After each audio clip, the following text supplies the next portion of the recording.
Bonjour Jordan Bardella. Bonjour. Merci d'être avec nous. Vous êtes le vice-président du Rassemblement national, vous êtes député européen, c'est vous qui étiez arrivé en tête des élections européennes en France. On veut vous entendre d'abord sur la fusillade qui a eu lieu en Allemagne et qui trouble toute l'Europe et qui peine toute l'Europe, mobile raciste qui ne fait plus de doute. Les victimes ont été visiblement ciblées dans un bar, 2 bars à chicha. L'auteur semble proche des mouvances d'extrême droite en Allemagne. D'abord, quelle est votre réaction ? L'effroi, l'horreur. Je considère que le terrorisme, c'est l'arme des lâches, c'est l'arme des faibles. Nous condamnons évidemment cette attaque, cette folie meurtrière qui relève d'un cas psychiatrique assez inquiétant, puisque manifestement il s'estimait persécuté par les extraterrestres, qu'il voulait par son geste dénoncer des installations souterraines américaines dans lesquelles il y avait des cas de maltraitance d'enfants. Je reprends ce qui a été relayé par vos confrères de RTL et du Monde. Donc évidemment que nous sommes aujourd'hui en compassion et en solidarité avec le peuple allemand, avec nos compatriotes allemands. Pour vous, la frontière est claire avec la question politique d'extrême droite et de la montée de l'extrême droite en Allemagne ?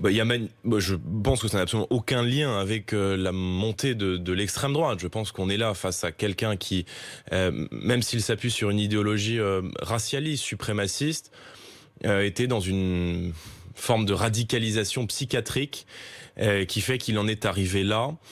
Et nous sommes, encore une fois, dans la condamnation la plus totale et en solidarité avec le peuple allemand et avec évidemment les familles des victimes, comme nous le sommes à chaque forme d'attentat. Moi, je ne fais pas de hiérarchie dans la violence, je ne fais pas de hiérarchie dans le terrorisme. Je considère que ceux qui sèment la terreur sont des lâches. Le lien quand même avec votre partenaire en Allemagne, l'AfD, l'Alternative für Deutschland, est pointé au moins de manière indirecte en Allemagne par l'un des membres du gouvernement, allemand, le secrétaire d'État aux affaires européennes, qui a déclaré hier, je le cite, « Le milieu à l'origine d'actes comme ceux de Hanau se nourrit idéologiquement de fascistes comme Björn Höcke. La haine de la démocratie, le racisme, l'antisémitisme, la haine contre les tziganes, l'islamophobie prospèrent sur des terres fertiles. Pour cela, je maintiens ma position, dit-il. L'AfD est le bras politique du terrorisme d'extrême droite. » Absolument pas. Et je trouve que votre comparaison est particulièrement douteuse. C'est pas moi qui fais la comparaison, c'est l'un des ministres. Oui, on est face à là un attentat meurtrier, terroriste, et vous essayez quand même par des chemins un petit peu détournés d'évoquer notre partenaire, un parti politique avec lequel nous sommes alliés au Parlement européen. C'est vraiment les propos d'un des membres du gouvernement en Allemagne. Qui n'est pas un parti d'extrême droite, puisque vous savez que c'est un parti scission de la CDU, donc du parti de la droite allemande, qui a des élus un petit peu partout en Allemagne, qui est arrivé aux responsabilités dans un certain nombre de régions, du moins en coalition, qui a des élus au Parlement européen et pour lequel cet individu dans le même groupe, et pour lequel cet individu qui manifestement se sentait persécuté par les extraterrestres n'a aucun lien. Donc je veux bien qu'on essaie de nous accuser à chaque fois de la moindre pluie, mais pour le coup, le parti politique et l'AfD n'a manifestement aucun lien avec cet individu. Je rappelle quand même vos confrères, vos confrères ont fait le travail. Non, en effet. Il n'a absolument aucun lien. Moi, je vous interroge sur la déclaration. Jordan Bardella, je vous interroge sur la déclaration d'un des membres du gouvernement qui dit, et il a été interrogé à plusieurs reprises là-dessus, et du coup il insiste, il dit « Je maintiens ma position, l'AfD est le bras politique du terrorisme d'extrême droite ». Il en fait carrément l'un des héros. C'est honteux, c'est abject. Voilà, c'est abject, je ne peux rien vous dire de plus. En tout cas, nous sentons, en tout cas, aucune proximité idéologique avec ce type d'individu qui était manifestement un dérangé, un psychiatrique. Voilà, un dérangé psychiatrique. Et donc je vois bien qu'on essaie, si vous voulez, de créer une espèce de communauté d'esprit entre ce type d'individu, ce type d'idéologie et le parti de l'AfD en Allemagne, pour lesquels il n'y avait encore une fois aucun lien. Donc je veux bien qu'on essaie de créer des choses qui n'existent pas, mais en l'occurrence, l'AfD ne défend pas des thèses extraterrestres et en l'occurrence, cet individu s'est suicidé aux côtés de sa mère. Donc c'est la réponse que vous apportez donc au secrétaire d'État aux affaires européennes. Mais c'est honteux, voilà, c'est honteux et c'est abject. Est-ce que malgré tout, vous ressentez vous aussi ce climat de montée de la xénophobie en Allemagne, mais peut-être aussi dans le reste de l'Europe ?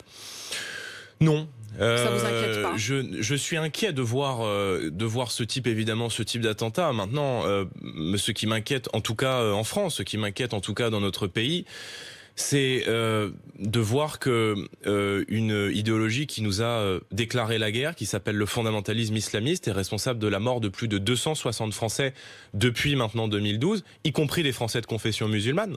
Lorsque Ahmed Merabet, policier qui est intervenu en premier sur les lieux de Charlie Hebdo, a été tué, il l'a été par le fondamentalisme islamiste.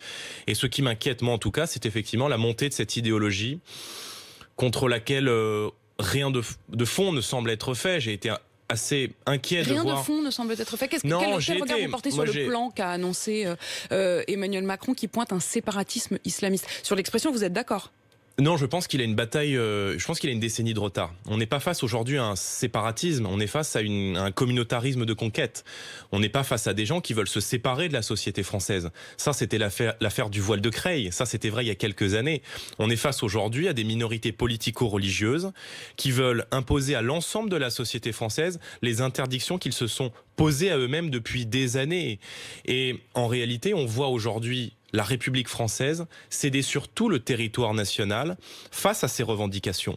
C'est vrai avec l'abattage rituel qui doit aujourd'hui être prohibé, être interdit au nom de la dignité animale. C'est vrai avec les horaires séparés dans les piscines. C'est vrai avec la tolérance qu'on accorde avec un certain nombre d'organisations. Je pense au CCIF par exemple, qui sous couvert de défendre les musulmans victimes d'islamophobie alimente en réalité le fondamentalisme islamiste, puisqu'ils ont organisé, vous le savez, il y a quelques semaines dans les rues de Paris avec la complicité d'une partie de la gauche en faisant hurler Allah Akbar à 100 mètres du Bataclan. Et moi j'ai entendu les mots du président de la République, mais je l'ai vu quelques minutes auparavant se pavaner dans les rues du quartier où il était, à Mulhouse, à côté d'une femme qui portait un voile intégral. Et je me dis que quand on a des discours très très forts, mais qu'on n'est même pas capable de faire respecter la loi de 2010... Si on s'arrête un instant sur précisément ce moment, vous faites référence à un moment où, alors que Emmanuel Macron était dans les rues de Mulhouse, il a été pris en photo. C'est une photographie qui a été prise par l'agence France Presse, aux côtés d'une jeune femme qui portait un niqab. On voyait ses yeux, hein. Mais en effet, le bas du visage était couvert ainsi qu'un voile. Pour être tout à fait précis sur ce qui s'est passé, quelques minutes plus tôt, on a vu cette femme qui n'avait pas le bas du visage couvert et qui, semble-t-il, a recouvert le bas de son visage à 50 cm du président alors qu'elle était déjà à côté du président. Il ne pouvait pas l'anticiper. Exactement, mais je l'ai entendu et les Français l'ont entendu faire la morale lors de différents déplacements. Vous vous souvenez lorsque des jeunes l'ont interpellé, des jeunes collégiens au cri de Manu, Manu, il est allé leur faire la leçon. Lorsqu'un jeune est venu discuter avec lui, il lui a dit suffit de traverser la rue pour trouver un travail. On l'a vu bien donneur de leçons ces derniers mois, Emmanuel Macron. Par contre, lorsqu'il est face à ce type de comportement, face à ce type d'entrave à une loi de la République, à une simple loi qui a été votée en 2010, je le trouve bien silencieux. Vous auriez voulu qu'il réagisse ? Il aurait dû dire quoi ? Si vous aviez été dans cette situation, vous auriez dit quoi ? Les Français, qu'ils fassent appliquer la loi. En tout cas, les Français ne retiendront que cette image. Et pendant longtemps, on a essayé, moi j'ai écouté avec attention vous, au Rassemblement national, vous avez effectivement pointé cette image. On a cherché à donner une justification sociale à la délinquance. Or, moi je l'ai entendu dans son discours, donner une explication finalement sociale au fondamentalisme islamiste. Expliquer que l'islamisme prospère dans un certain nombre de quartiers parce qu'il y aurait de la délinquance, parce qu'il y aurait de la pauvreté. Mais comment peut-on faire un discours de 45 minutes sur le communautarisme sans évoquer une seule fois la politique migratoire ? Ce contexte-là, est-ce que malgré tout, ça n'est pas du tout à prendre en compte ? Est-ce que dans la lutte contre le communautarisme, sur lequel, pour le coup, aujourd'hui, tous les partis s'accordent, c'est un sujet qui fait consensus, exactement, qu'on a mis sur la table très tôt avant tout le monde et qui fait consensus aujourd'hui. Est-ce que l'aspect social, est-ce que l'aspect économique doivent aussi quand même être pris en compte? Moi, je n'ai jamais cru dans cette justification sociale, d'abord pour justifier la délinquance et la criminalité, parce que les quartiers dont a beaucoup parlé Emmanuel Macron, moi j'en viens. Moi, j'ai grandi dans un quartier où désormais, en bas de la cité, vous avez des dealers qui regardent quels sont les gens qui entrent dans la cité, à vérifier que ces gens ne soient pas de la police. Quartier dans lequel la police fait systématiquement le tour avant d'entrer. Et cette réalité que j'ai vécue, moi, dans un quartier de Saint-Denis, beaucoup de nos compatriotes la vivent aujourd'hui au quotidien et se sentent complètement abandonnés par l'État, et même d'ailleurs des Français issus de l'immigration. Mais on peut pas faire un discours de 45 minutes sur le communautarisme sans évoquer la politique migratoire. On peut pas lutter contre le communautarisme en continuant de faire entrer dans notre pays des centaines de milliers de personnes chaque année qui ne partagent bien souvent ni nos mœurs, ni nos coutumes, ni notre langue, ni ne participent de cette politique d'assimilation. Je dis que on ne peut plus continuer à accueillir une immigration aussi importante dans notre pays. L'État en a la possibilité, avec le nombre de titres de séjour qu'il accorde chaque année. Un rapport parlementaire soulignait que dans mon département, en Seine-Saint-Denis, on pouvait avoir jusqu'à 25% de la population qui était présente de manière clandestine. C'est un serpent de mer, la question vous est souvent posée, mais vous-même, vous targuez, et la plupart des Français aussi, d'avoir des grands-parents qui sont souvent issus à un moment ou à un autre de l'étranger de la France. C'est une fierté pour vous? C'est vrai, mais... Alors pourquoi on arrêterait pour les suivants? Parce que lorsque vous avez 6 millions de chômeurs, 10 millions de pauvres et des tensions communautaristes dans les quartiers... Des pauvres, il y en avait déjà à l'époque de vos grands-parents, Jordan Bardella. Oui, mais vous ne pouvez pas... Oui, mais quels emplois on leur donne? Quel logement on leur donne? Comment est-ce qu'on prend en charge leurs enfants dans des écoles qui sont déjà submergées? Il y a des écoles de banlieue, écoles de... Oui, submergées, Madame de Malherbe. Aujourd'hui, il y a beaucoup de nos compatriotes qui fuient ces quartiers parce qu'ils ne s'y sentent plus en sécurité, parce qu'ils ne peuvent plus envoyer leurs enfants dans de dignes conditions. Et vous avez lu comme moi cet article de fond dans Le Point qui pointe notamment les collusions de plus en plus d'élus et d'élus locaux, notamment avec le fondamentalisme islamique, notamment sur les pratiques de Monsieur Lagarde, qui parle de pour ce qui s'est lequel passé à Drancy, la première fois que je me suis présenté à une élection, c'est en 2015, les élections départementales, et on avait fait campagne notamment sur ce thème qui était la lutte contre le clientélisme. Et c'est vrai que certains élus ont abusé, certains élus ont utilisé les salafistes, le communautarisme pour pouvoir se faire élire. Et il est nécessaire aujourd'hui, je le crois, de mettre un certain nombre de quartiers et un certain nombre de villes sous tutelle de l'État, sous tutelle de la préfecture, parce qu'aujourd'hui, on ne peut plus laisser des communes entières à des gens dont la seule politique consiste à se compromettre avec les islamistes, avec les frères musulmans, pour pouvoir se faire élire à des élections. Moi, j'ai entendu Monsieur Ciotti, j'ai entendu Monsieur Blanquer parler sur tous ces sujets. Mais quels sont leurs actes? Les LR, ils ont été au pouvoir pendant des années. Ils ont laissé prospérer cette idéologie. Pour revenir sur la question de la xénophobie, de la peur de l'autre, peur, c'est un mot qui est utilisé par Emmanuel Macron ce matin dans la presse quotidienne régionale. Il s'adresse plutôt aux agriculteurs, dont il dit d'ailleurs qu'ils peuvent être parfois tentés de suivre vos sirènes. Voilà ce qu'il dit. Et il dit: ne cédez pas aux sirènes. Le Rassemblement national vit sur les peurs. Or, les peurs font faire beaucoup de bêtises. Est-ce que vous attisez la peur de l'autre, comme le dit Emmanuel Macron? Non, parce que, vous voyez, c'est Emmanuel Macron qui a peur. C'est Emmanuel Macron qui a peur de voir le Rassemblement national arriver au pouvoir. Et beaucoup de nos compatriotes aujourd'hui voient effectivement le Rassemblement national comme une force protectrice. Ils voient le Rassemblement national... Vous êtes très clivant quand on regarde les sondages. Si vous vous appuyez sur les études, autant donner tous les faits.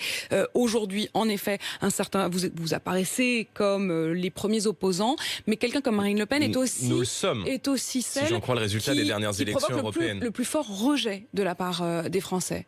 Oui, mais ça, c'est les Français qui le décideront. Moi, j'ai vu, si vous voulez, qu'on mette les sondages sur la table, un sondage qui est paru, qui a été publié par vos confrères au mois de novembre, qui place Marine Le Pen à 45% au second tour de l'élection présidentielle. Parce que les Français voient aujourd'hui que le seul parti qui est capable de les protéger, qui est capable de les protéger de l'insécurité, de la montée du fondamentalisme islamiste, pardon, j'y reviens, mais moi j'ai entendu beaucoup de discours, mais c'est quoi ces actes? Combien de mosquées radicales ont été fermées dans notre pays en 2019? 4. 2. Christophe Castaner a dit 2 sur 150 mosquées radicales. Pourquoi est-ce qu'on ne ferme pas les mosquées radicales? En Tunisie, lorsqu'il y a eu les attentats de Sousse, le gouvernement tunisien a fermé l'ensemble des mosquées radicales. Combien d'imams étrangers qui prêchent aujourd'hui la haine dans notre pays on a expulsé?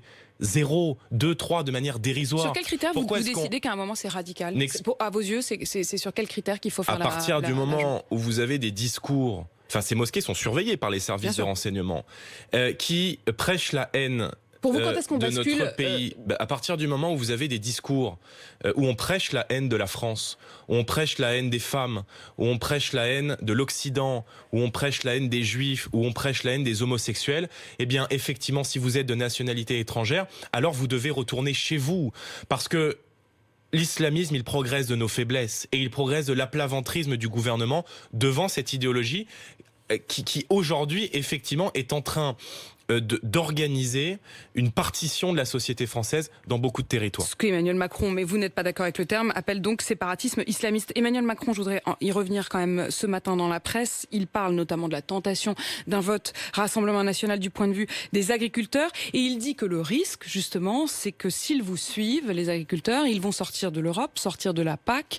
et que ce sera évidemment demain pour eux un énorme manque à gagner. Comment vous faites pour répondre, c'est lui qui joue sur les peurs. Pour répondre à cette question-là? Non, là c'est très technique. C'est la sortie de la PAC et la baisse du budget de la PAC du fait de la sortie de la Grande-Bretagne. Je n'ai pas besoin, si vous voulez, d'expliquer aux agriculteurs qui votent en grande partie pour le Rassemblement national que si nous arrivons au pouvoir, nous allons les protéger. Parce que plutôt que de parler, moi je regarde ce que fait Emmanuel Macron, ce que font ses députés européens au Parlement européen qui ont voté par exemple la semaine dernière un nouvel accord de libre-échange avec le Vietnam. Moi j'ai rencontré beaucoup d'agriculteurs partout en France et j'en rencontre régulièrement, j'en ai beaucoup rencontré durant la campagne des élections européennes et tous nous disent aujourd'hui l'Union européenne est en train de nous tuer. Les politiques de libre-échange qui sont menées à la fois par la France, à la fois par l'Union européenne nous met en concurrence avec des produits qui viennent de très très loin, qui sont fabriqués dans des normes sociales, sanitaires, environnementales, économiques qui ne sont pas les nôtres. L'une de vos réponses, c'est le localisme. Nos produits pèsent à la baisse sur les salaires. Et l'une de nos réponses, c'est le patriotisme économique. C'est de donner une priorité à nos agriculteurs qui font la fierté de notre économie et la fierté de notre pays et surtout la qualité de notre produit dans les commandes publiques. Regardez, on est à quelques semaines des élections municipales. À Fréjus, dans le Var, ville qu'on dirige, ville dirigée par David Rachin, nous donnons dans la cantine, dans les cantines scolaires des écoles, une priorité à l'agriculture locale et à l'agriculteur national. Pour les auditeurs, que je ne peux pas vous interroger là-dessus parce que pour des règles d'équité, si je vous parle j'en arrête à cette si je vous parle de cette ville, mais c'est pas faute de faire mon travail, je ne peux pas parce que je devrais parler de tous les candidats. C'est important que tout le monde sache quelles sont les règles d'équité dans la campagne des municipales. Mais enfin, notre projet, c'est le patriotisme économique et c'est l'arrêt de cette politique folle qu'est le libre-échange mondialisé. De la gestion économique, en premier lieu, il y a votre parti. Oui.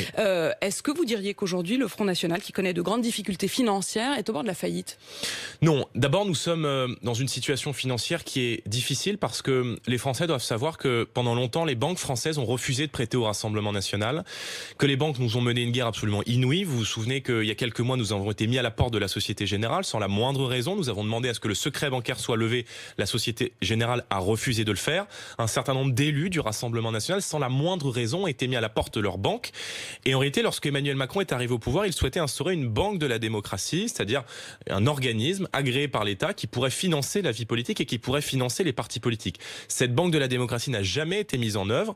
Il a interdit que nous allions nous fournir et que les partis politiques aillent se fournir à l'extérieur de l'Union européenne. Il y a une autre question, c'est le remboursement de vos emprunts, notamment vis-à-vis de Jean-Marie Le Pen qui vous réclame de l'argent. Mais pour une raison extrêmement simple, c'est que puisque les banques françaises ne veulent pas nous prêter, nous devons nous tourner à chaque campagne, comme je l'ai fait lors de la campagne des élections européennes où j'étais tête de liste, nous devons nous tourner vers les Français et nous devons effectivement en appeler à un emprunt national, à un emprunt populaire auprès des Français. Il y a une aberration aujourd'hui, c'est que lorsque vous empruntez auprès d'une banque, l'État prend en charge les intérêts. Lorsque vous empruntez auprès de particuliers, auprès des Français, l'État ne prend pas en charge vos intérêts. Ce qui fait que des dettes se sont accumulées. Aujourd'hui, nous avons connu une situation difficile. Nous sommes en train effectivement de trouver des pistes alternatives et nous allons, en tout cas, c'est ce que nous allons lancer dans les prochains jours, nous tourner une nouvelle fois vers les Français pour pouvoir nous financer. Et nous disons à nos compatriotes, puisque les banques ne veulent pas nous prêter, alors nous allons nous tourner vers les Français pour financer nos activités. À propos de l'affaire Griveaux, vous parliez tout à l'heure de la question de l'administration des titres de séjour. Piotr Pawlenski, qui a tout à fait assumé avoir été celui qui a mis en ligne les vidéos sexuelles de Benjamin Griveaux, est en France sous le statut de réfugié politique. Est-ce que la France doit mettre fin à ce statut? Dehors. Voilà. Comment est-ce que, pardon, mais moi c'est ce qui m'a choqué le plus dans cette affaire, je ne vais pas accabler Benjamin Griveaux, mais comment est-ce que un réfugié politique, c'est-à-dire qui bénéficiait de la protection de l'État français, qui avait manifestement incendié la Banque de France en 2017, pouvait-il continuer à bénéficier de la protection de l'État français? Donc il faut effectivement le renvoyer chez lui. J'ai entendu beaucoup de voix qui se sont élevées dans la Macronie pour demander l'expulsion de Piotr Pawlowski. Et j'ai trouvé, moi, ces voix bien silencieuses lorsque, au quotidien, des Français étaient agressés par des migrants. Parce qu'il se trouve qu'au quotidien, vous avez beaucoup de nos compatriotes qui subissent des agressions de la part de migrants. Il suffit de regarder la presse locale, il y en a tous les jours. Il y a quelques mois, à Villeurbanne, un demandeur d'asile a été... s'est rendu coupable, a poignardé un jeune de 19 ans et des faits comme ça, il y en a tous les jours dans la presse locale. Sur le cas de Piotr Pawlenski. Moi, j'ai pas l'humanisme à double tranchant, j'ai pas l'humanisme à double lecture et je suis effectivement cohérent. Moi, je dis aux gens qui respectent nos lois, qui respectent nos valeurs et qui viennent en France pour travailler, vous serez toujours les bienvenus. Mais si vous venez en France, effectivement, pour commettre des actes délictuels, alors vous devez être renvoyé chez vous. En tout cas, Piotr Pawlenski, dehors. Merci, Jordan Bardella, d'avoir été avec nous ce matin. Je rappelle que vous êtes le vice-président du Rassemblement national. Il est 8h53 sur RMC et BFM TV.